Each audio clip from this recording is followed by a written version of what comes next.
خداوند متعال نے حضرت محمد صلی اللہ علیہ وآلہ وسلم، امام علی علیہ السلام، سیدہ زہرا سلام اللہ علیہا، امام حسن علیہ السلام اور امام حسین علیہ السلام کو اپنے نور سے خلق کیا۔ سن 4 ہجری 3 شعبان کو حضرت امام حسین علیہ السلام اس دنیا میں تشریف لائے۔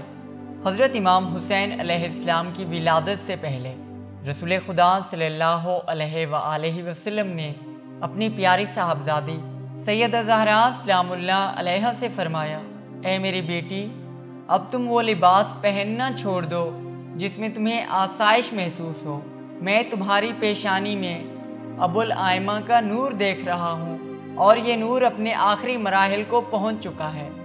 اس کے بعد جب 6 ماہ مکمل ہوئے تو سیدہ زہرا سلام اللہ علیہا کی پیشانی میں روشنی اس قدر بڑھ چکی تھی کہ اندھیرے میں بھی چراغ کی ضرورت محسوس نہیں ہوتی تھی۔ سن 4 ہجری 2 شعبان کو رسول خدا صلی اللہ علیہ وآلہ وسلم سیدہ زہرا سلام اللہ علیہا کے گھر تشریف لائے اور فرمایا، بیٹی، آج رات کسی وقت بھی تمہارے گھر جنت کی وہ حور آ سکتی ہے جس کا نام لابا ہے۔ یہ وہ حور ہے کہ جس کے مسکرانے سے پوری جنت مہک اٹھتی ہے۔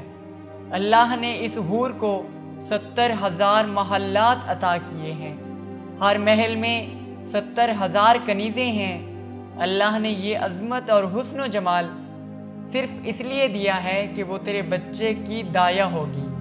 اس کے بعد رسول خدا صلی اللہ علیہ وآلہ وسلم نے فرمایا، اے بیٹی، سنا ہے کہ کفار حملہ کر رہے ہیں۔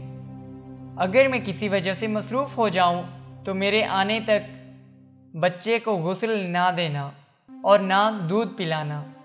اس رات ام المومنین جناب ام سلمہ اور رسول خدا صلی اللہ علیہ وآلہ وسلم کی پھوپھی جناب صفیہ بنت عبد المطلب سیدہ زہرا سلام اللہ علیہا کے پاس تھی۔ جب 2 شعبان کی رات ڈھلی تو سیدہ زہرا سلام اللہ علیہا بستر سے اٹھ کر مصلی عبادت پر آئیں اور نماز شب ادا کی۔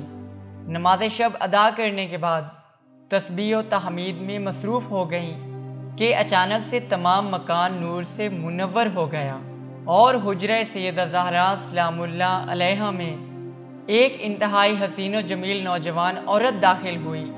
سیدہ زہرا سلام اللہ علیہا کو اس حور کے آنے کا علم پہلے سے تھا، لیکن ام المومنین جناب ام سلمہ اور جناب صفیہ بنت عبد المطلب ذرا گھبرانے لگیں۔ اس کے بعد سیدہ زہرا سلام اللہ علیہا اور ان 2 بیویوں کے درمیان ایک حجاب سا حائل ہو گیا۔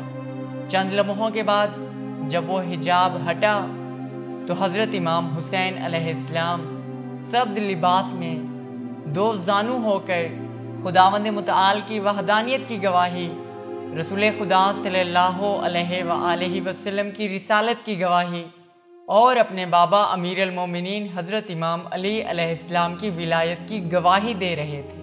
تیسرے دن جب رسول خدا صلی اللہ علیہ وآلہ وسلم تشریف لائے تو آپ صلی اللہ علیہ وآلہ وسلم نے فرمایا، میرا بیٹا میرے پاس لے آؤ۔ جناب صفیہ نے کہا، آپ کے حکم کے مطابق ہم نے ابھی تک بچے کو غسل نہیں دیا، تھوڑا سا انتظار فرما لیں تاکہ ہم غسل دے لیں۔ آپ صلی اللہ علیہ وآلہ وسلم نے فرمایا، پھوپھی اماں، کیا میرے بچے کو آپ غسل دیں گی؟ یہاں لائیے، اللہ نے میرے بچے کو پاک و پاکیزہ بھیجا ہے۔ اس کے بعد حضرت امام حسین علیہ السلام کو اپنے ہاتھوں پہ لیا اور اپنی زبان مبارک امام حسین علیہ السلام کے منہ میں ڈالی۔ حضرت امام حسین علیہ السلام اپنے نانا رسول خدا صلی اللہ علیہ وآلہ وسلم کی زبان کو چوس کر سیراب ہوئے۔ اس کے بعد رسول خدا صلی اللہ علیہ وآلہ وسلم نے حکم خداوند متعال سے اس بچے کا نام حسین رکھا۔ حضرت امام حسین علیہ السلام کی کنیت ابو عبداللہ ہے اور القاب رشید، طیب، وفی، سید، ذکی، مبارک، تابع اور سبت ہیں۔ حضرت امام حسین علیہ السلام کی فضیلتوں میں سے ایک فضیلت یہ ہے رسول خدا صلی اللہ علیہ وآلہ وسلم نے فرمایا، حسین مجھ سے ہے اور میں حسین سے ہوں۔ اللہ اسی سے محبت رکھے گا جسے حسین سے محبت ہوگی۔ اور رسول خدا صلی اللہ علیہ وآلہ وسلم فرماتے ہیں، جو شخص اہل زمین میں سے ایسے شخص کو دیکھنا پسند کرے جسے اہل آسمان سب سے زیادہ محبت رکھتے ہوں، وہ میرے حسین کو دیکھ لے۔